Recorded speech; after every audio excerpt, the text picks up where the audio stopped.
Force of Will has taken out those Nerf guns and shot Reflect on its ruler side. Let's go ahead and take a look at what that has to offer and what that means for this deck. You still Judgment for 0, and you can still do 0 for the abilities, and you still choose 1 on your turn. But you can no longer do it on your opponent's turn. You can only use the ruler side on your turn. And your Refrain side, your other side, your J-Ruler side, can still be used on both yours and your opponent's turns, except its placement back in the ruler zone can still only be played on your opponent's turn.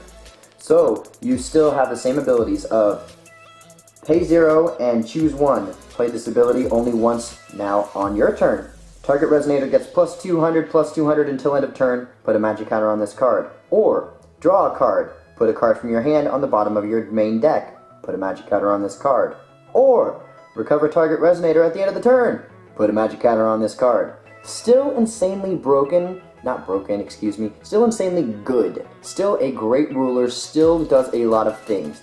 All I feel that it did, made those mirror matches a lot less grindy, shortened the times it takes between each turn, so that way judges don't get frustrated with maybe not even finishing the first game before you end up going to time, and a couple of other things. But either way, still probably healthier than leaving it alone. So let's go ahead and see its ruler side, J-Ruler side, excuse me. You may pay 0 and put this on your in your ruler zone as your ruler, but only on your opponent's turn. Or you can rest it and remove two magic counters from this card to return target Resonator to its owner's hand. Or you may rest it and remove X magic counters from this card to cancel target spell with converted mana cost of, with total cost of X. I'm a former Magic player, still got those mana things that chime in there every once in a while, the attack references, I gotta get over that. Then last but not least, and definitely not least, because this has definitely been the ability that has made this card basically what either people love or complain about this card the most. Rest this J-Ruler, remove 4 magic counters from it, and you may search your deck for any card without revealing it and add it to your hand. And that right there is just amazing. Late game, you end up not having to use your counters because they see all those counters and they pass their turn. You're like, alright, cool, before you pass your turn, I'm going to tutor out that card I need, I'm going to flip it back, which before you could use it on your opponent's turn, and filter them one more time, and then start my turn. It was just insanely broken. Now let's look at the stone lineup, the will that fuels this deck. Starting off with a Little Red, the Pure Stone. This is our special True Stone for our Resonator pumps. We're almost always going to call red because most of the deck is red, but occasionally you just need that key color, so you're able to call whatever you need, and whichever color you call, Resonators of that type, that share type with it, you may pump +2/+2. Then we have only one, Stone of Moonshade. I don't want to pay too much life for the different things in the deck, but I definitely need more optional color sources, and I definitely don't want to have to deal with paying more life than I have to, so we're sticking this at 1. Then I have 4 Magic Stone of Scorched Veils. This is our red-black source, the main of our deck. And then, to finish it off, we have 4 Ruler's Memoria. Since this deck is more than 2 colors, but we really don't want to commit to those colors, we stick to the Regalia in the deck and these Memoria stones to give us the fuel we need, and I don't want to have to use more Moonshades, like I said. Taking a look at the spell lineup, we are going to start with the non-Regalia spells of 3 Flame of Outer World to handle those ruler-based strategies that Reflect does have a problem with, those Valentina 2.0s and those Canes, and those aggressive Dark Alices. Then we have all of our Regalia, starting off with 4 Change the World. This is Reflect Refrain's Regalia, and now that we have the nerf in effect, this is more important than ever. This is how we're going to be able to add the majority of our counters, and having more of these on board in the mirror match than your opponent is usually the deciding factor, because you're up on counters and can untap more times than your opponent. Then we have 2 Artemis bow. Aggro can still be a problem, and I do like the bows to be able to shut them off. Also, in a deck with Gerda, I like being able to drop these bows and use the counters alternatively. And standbys and addition resonators can still be blown up by the 2 counters that are on the bow. Next we have 1 Laevateinn. I do want to be able to be aggressive if necessary and search on my turn, or be able to flip on my turn and counter an ability of my opponents just in case. So Laevateinn can help Refrain get haste. Also can sack away some sources. Maybe your opponent's playing Sylvia and they want to target with that initial shot so they can untap all their stones. You remove the target and they can no longer untap, and kind of shuts that down for a turn.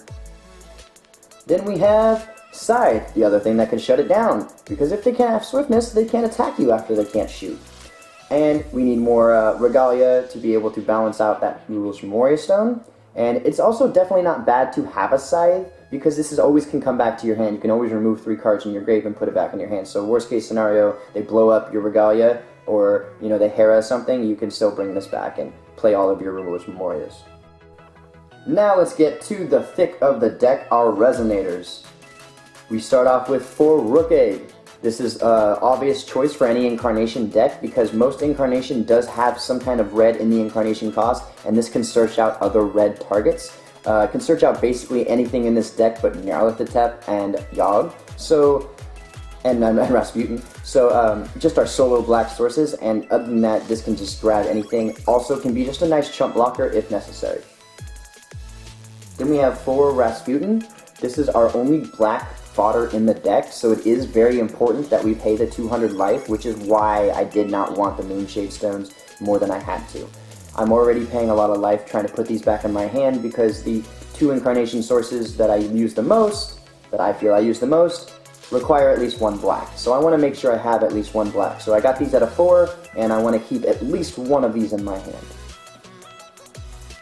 Then I have 4 Little Red, their Hope. I had this cut to 3 Little Red, and the Granny's cut to 2, and I had a couple of other ideas in this deck, but I feel it was mostly more Regalia, more bows, and I felt like it would be more effective if I had more fodder, especially fodder like the Little Red in the Incarnation deck is just great. 2 will for 2 bodies that you can instantly incarnate, and if you don't want to instantly incarnate, that Granny has a great bottom to face against Lancelots, to face against Gareths, to face against your opponent's aggression.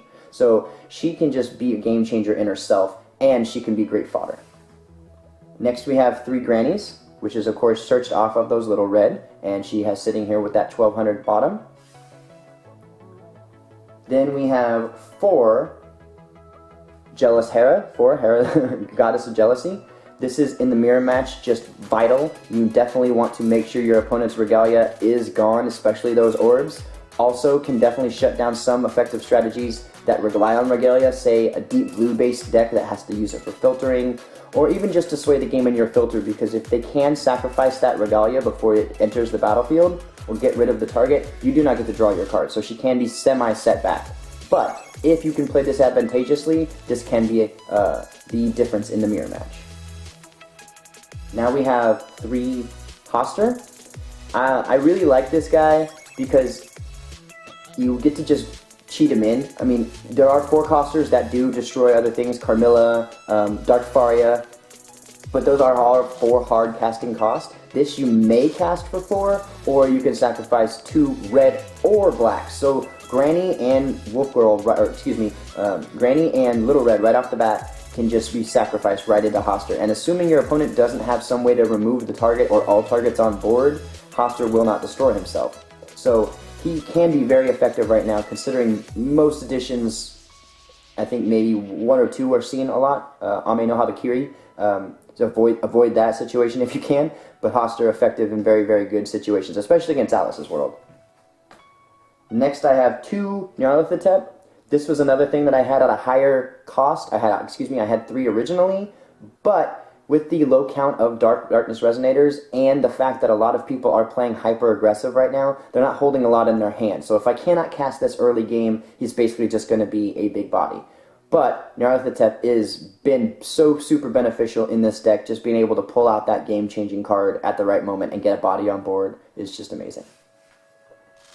Then we have 4 Yogg, because that's what this deck is all about, is getting this guy out turn 2, especially against Alice's World. They like to drop all those 1-drops and 2-drops, maybe those fairies, and then turn 2, you're just like, 2 Resonators, goodbye, all of your guys, and I'm sitting here with a 15-15 Pierce waiting to come at you next turn. So I really enjoy watching people's faces when Yogg Sothoth comes down turn 2.